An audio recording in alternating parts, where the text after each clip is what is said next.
माध्यमातून झाली. कदम साहेबांच्या माध्यमातून उगळे साहेबांनी जी कामं केली, आज लोकांच्या समोर जाताना काही तर आपल्या हातात असावं, मग कोणत्या बेसवर मागावं, राजकारण कशासाठी करावं, याचं काही तर ध्येय धोरण आपलं ठरलेलं पाहिजे. राजकारण हे असावं आपल्या लोकांची कुठं तर जीवनमान उंचवण्यासाठी, त्यांच्या आयुष्यात बदल घडवण्यासाठी. तेच ते क्षण तेच गोष्टी घडत असतील तर ते राजकारण कुचकामी ठरतं. या गावची पार्श्वभूमी या गावातील राहणाऱ्या ज्येष्ठ माणसांना, जुन्या माणसांना चांगल्या पद्धतीने माहित आहे.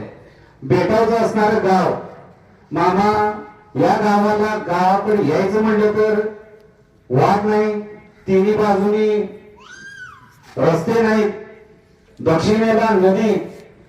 या गावाकडे मुली यायचं म्हणलं तर माणसं विचार करायचे, असा हा तो काळ होता. पण या गावच्या त्या काळातील लोकांनी ठरवलं की हा माणूस आपल्या गावचं भविष्य ठरवू शकतोय. आणि उभे भावच्या पाठीशी त्या काळातील सर्व लोक ठामपणे राहिले. आज त्यांच्या चेहऱ्यावर सुरकुती आहेत, पण त्या काळाची ती माझ्याकडे बघते. त्या लोकांच्यासाठी ज्या दिवशी भाऊ गेले, या गावातील ज्येष्ठांनी मिटिंग घेतली. बाबा भाऊंच्या नंतर कसं, सर्वांनी सांगितलं तुम्हाला ही जबाबदारी घ्यावी लागेल.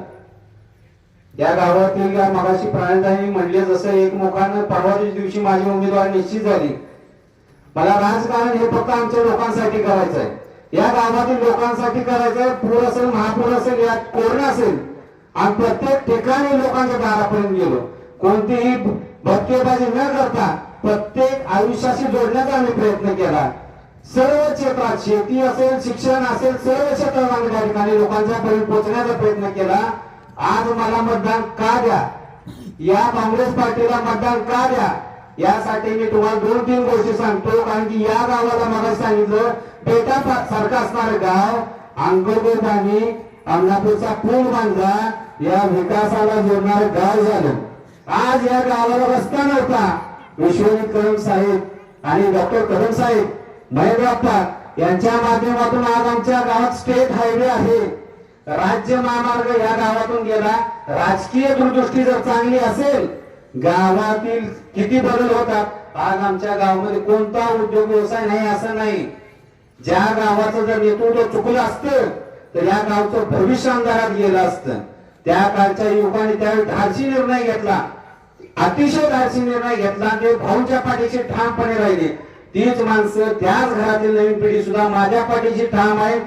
या ठिकाणी उपस्थित आम्हाला सांगण्याचा आनंद आहे, जेवढी भाऊंच्या पाठीशी होती नक्कीच मतातून तुम्हाला दिसेल त्याच्यापेक्षा जास्त माणसं मतातून आमच्या मागात. का तर आम्ही कोणाला दुखवायसाठी राजकारण करत नाही, नावासाठी राजकारण करणं. या गावातील जनतेसाठी, या भागातील जनतेसाठी मी राजकारण करतोय. आमची प्रामाणिक भावना आहे, या गावातील प्रत्येकाचं आयुष्य बदललं पाहिजे. आपल्या तालुक्यातील अशी ग्रामपंचायत दाखवा की 2 ते 3 मजली ग्रामपंचायत आहे. भाऊने जे अर्धवट सोडलं त्या ठिकाणी आम्ही कुठं तर पुढे नेण्याचा या 5 वर्षात प्रयत्न केला. भाऊने पूल बांधला, पूल महापुरात बिघडला. आम्ही पूर हानीतून त्या बाळासाहेबांच्या माध्यमातून पूल दुरुस्त केला. भाऊने ग्रामपंचायत बांधली, ग्रामपंचायती दोषी सरपंच विश्वनाथ सुरेश साहेबांच्या काळात काम केलं. भाऊने शाळा बांधली, 12 खोल्या म्हणजे 16 खोल्या केल्या. त्याच्यावर सुद्धा टीका झाली, माझ्याबद्दल काय बोलायचं नाही. ती आज मॉडेल स्कूल म्हणे. आमच्या काळामध्ये अनेक शाळा झाल्या. आम्ही बारकाव्याने प्रत्येक गोष्टीसाठी काम करत गेलो. शेतीसाठी चढ मारल्या, शेतकऱ्यांचं उत्पन्न वाढवण्यासाठी काम केलं. आमची उमेदवारी ही फक्त आमच्यासाठी नाहीये, आमच्या लोकांसाठी आहे. त्यामुळेच माझ्या मागे ही जनता आहे, त्यांचा आशीर्वाद देखील 7 तारखेला मला मिळेल. या गावातील सर्वच उपस्थित असणारे, ऐकणाऱ्या सर्वांसाठी माझी पर्यायी नम्र विनंती आहे, 7 तारखेला आपण जिथं असाल त्या ठिकाणी फक्त लोकशाहीसाठी.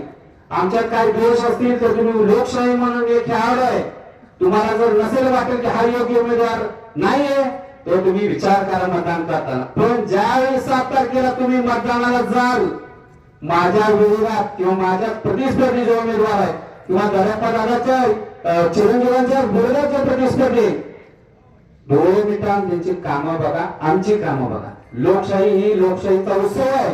या लोकशाहीमध्ये उमेदवार निवडताना चुकू नका. राहिलेले आमच्या गावचे प्रश्न, वरच्या प्रश्नाबाबत बोलायचे तर आजचा दर सोन्याचा 1,62,150 आधी आमच्या पोरांची लग्न ठरणार 1-2 तोळ्यासाठी अवघड झाले. आता कसं घालायचे अवघड झाले. मग हे सुद्धा आपण बघा 1500 बाकीच्या त्यांच्या योजनाबद्दल मला बोलायचं नाही. शेतकऱ्यांच्या समस्या बघा. छत्रपती संभाजी महाराजांसाठी आम्ही काम करतोय. महाराजांचा आदर्श आमच्या डोळ्यापुढे आहे. काय जरी झालं तर आपल्या लोकांसाठी काम करत राहायचं. भले छत्रपती संभाजी महाराजांसारखा तुम्हाला एकांतात मृत्यू होऊ दे, लय बघत्यात ह्याच्यात असल्या गोष्टी घडत नसतात. जनतेचं जर आयुष्य बदलायचं असेल तर त्यासाठी लढावं लागेल, काम करावं लागेल. जे उभे भावने केलं तोच वारसा आज आम्ही चालवतो, ज्येष्ठांच्या मार्गदर्शनाखाली करतोय.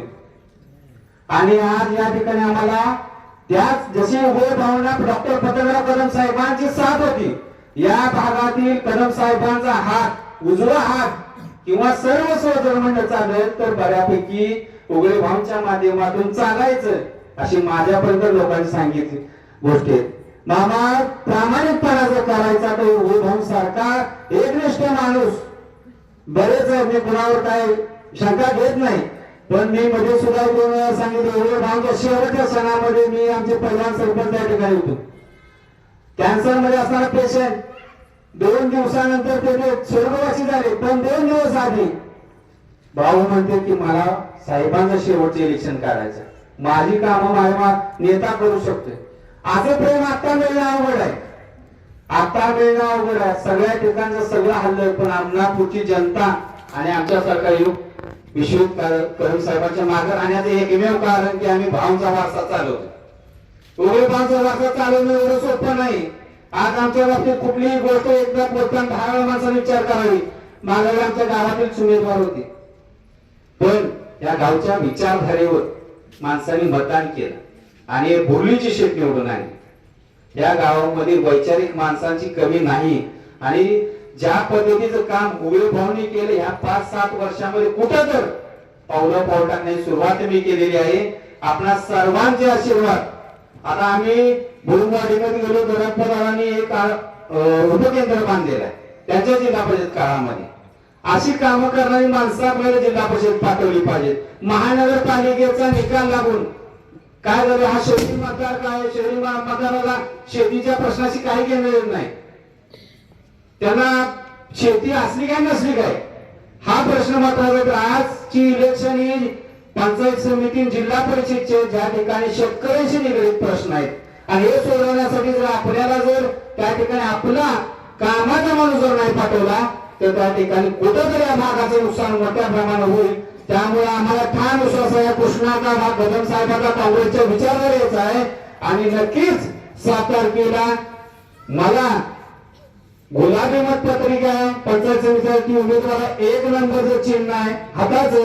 मला सर्वजण पंचायत समितीसाठी मतदान करतील आणि सुदीप दरप्पा गर्दे यांची पांढरी मतपत्रिका आहे, 1 नंबरचं चिन्ह आहे काँग्रेसचं हाताचा पंजा. दोघांनाही मतदान करून बहुमताने विजय करून आपली सर्वांची सेवा करण्याची संधी द्याल याची मला खात्री आहे. अजून एक छोटाशी गोष्ट सांगतो. 7 ते 12 या काळामध्ये आमच्या उघडे टाकी पंचायत समितीसाठी उभा होत्या. त्याच काळात दरप्पादादा हे जिल्हा परिषदेसाठी होते. आज माणसांचे चेहरे फक्त बदलले, त्यांचीच माणसं आम्ही कॉपी दुसरी या ठिकाणी उभा आहे. मी उघडे टाकींच्या निमित्तानं आणि सुदीप भैया दरप्पादादांच्या वतीने या ठिकाणी लढवत आहे इलेक्शन. या ठिकाणी आपल्या भागाचे आमदार विकास पुरुष आपले विश्वजित कदम साहेब या ठिकाणी उपस्थित झालेले आहेत. त्यांचे देखील या ठिकाणी स्वागत करतो. आणि आपल्या सर्वांचं निश्चितच मला आणि सुदीपला मताच्या रूपात 7 तारखेला आशीर्वाद मिळतील एवढे वेतन थांबतो. जोडून देणार या ठिकाणी पोलीस कडेगावचे लोकप्रिय आमदार